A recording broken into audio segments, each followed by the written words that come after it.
नमस्कार। ये मेरा दूसरा चैनल है और इसमें मैं अब पहले ये न्यूज़ चैनल हुआ करता था और अब मैं इसको एक क्रिकेटिंग चैनल में बदल रहा हूँ और मैं इसमें क्रिकेट के बारे में बात करूंगा, ज़्यादातर डे टू डे बेसिस पे क्रिकेट की घटनाओं के बारे में, ऑन फील्ड या ऑफ फील्ड जो भी हो रही है। और इसके अलावा मैं कुछ इंपॉर्टेंट स्पोर्ट्स के खबरें भी आपको विश्लेषण के साथ देता रहूंगा।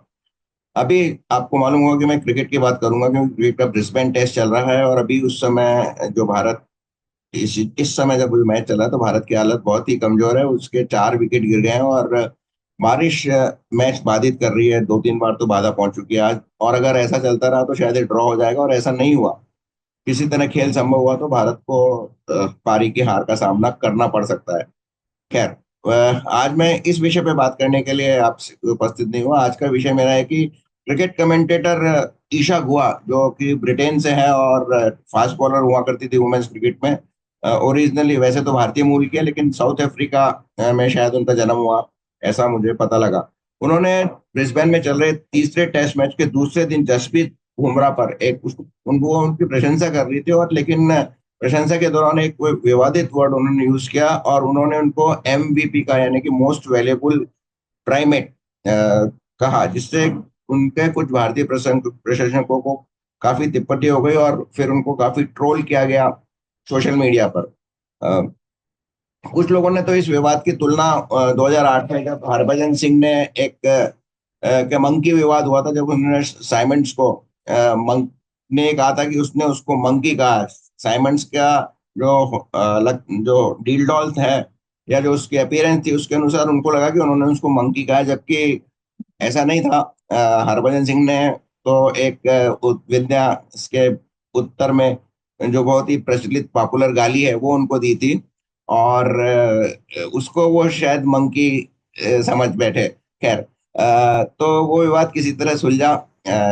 और इस पे मुझे याद आया कि मोदी जी भी एक मन की बात करा किया करते हैं, और कुछ साल पहले जब ओबामा भारत आए थे तो उन्होंने मन की बात उनको उनके साथ में की थी। तो अमेरिका से मेरे एक रिश्तेदार ने पूछा था कि ये मंकी बात क्या है, क्योंकि बात तो अंग्रेजी में कोई वर्ड है नहीं, तो बात यानी मंकी बात यानी वानर का स्नान, ये क्या है जो मोदी जी करने वाले हैं।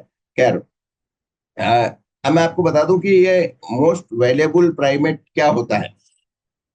मोस्ट वैल्यूएबल प्राइमेट यानी कि एमवीपी, इसको हिंदी में बहुमूल्य वानर कहते हैं। इसका मतलब है कि उन वानरों से है जो किसी रूप से अत्यधिक महत्व रखते हैं। वैज्ञानिक दृष्टि से चिंपैंजी, बोनेबो, गोरिल्ला और ओरांगुटान इंसानों के निकटतम जीव हैं।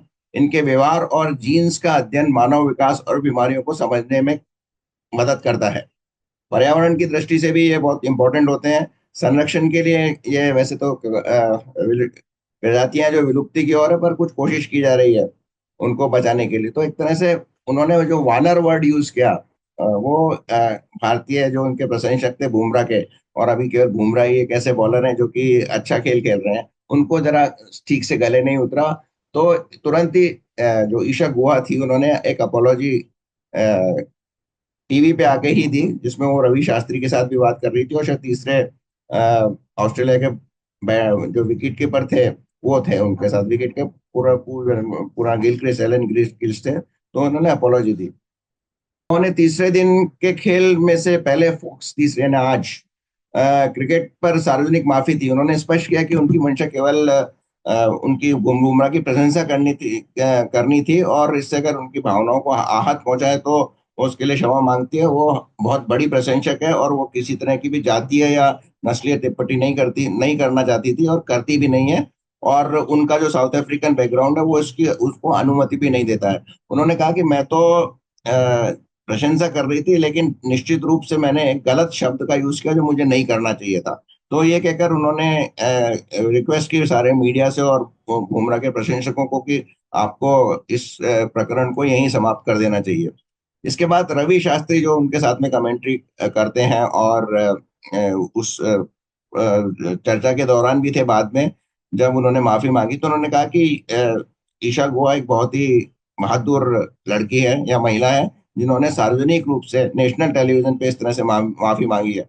ऐसा तो भारतीयों के लिए कोई खास नहीं है, क्योंकि यहाँ तो बड़े बड़े नेता कुछ भी बोल देते हैं और उसके बाद जब उन पे कोर्ट में केस चलता है तो वो उस पर माफी मांग लेते हैं। तो इस तरह से ये प्रकरण मैं समझता हूँ समाप्त हो गया होगा, हो जाना चाहिए, लेकिन फिर भी मेरा मानना है कि इस तरह के शब्दों से किसी भी कमेंटेटर को बचना चाहिए और उनको ये समझना चाहिए कि भारत में उसकी क्या प्रतिक्रिया हो सकती है। और तब जबकि एकमात्र बुमराह बहुत ही लोकप्रिय खिलाड़ी हैं और अभी अपने कैरियर के पीक पे हैं। Get to the cricket, I'm joined by address that straight away. Yeah, that's right. Tree, I've used a word that can be interpreted in a number of different ways.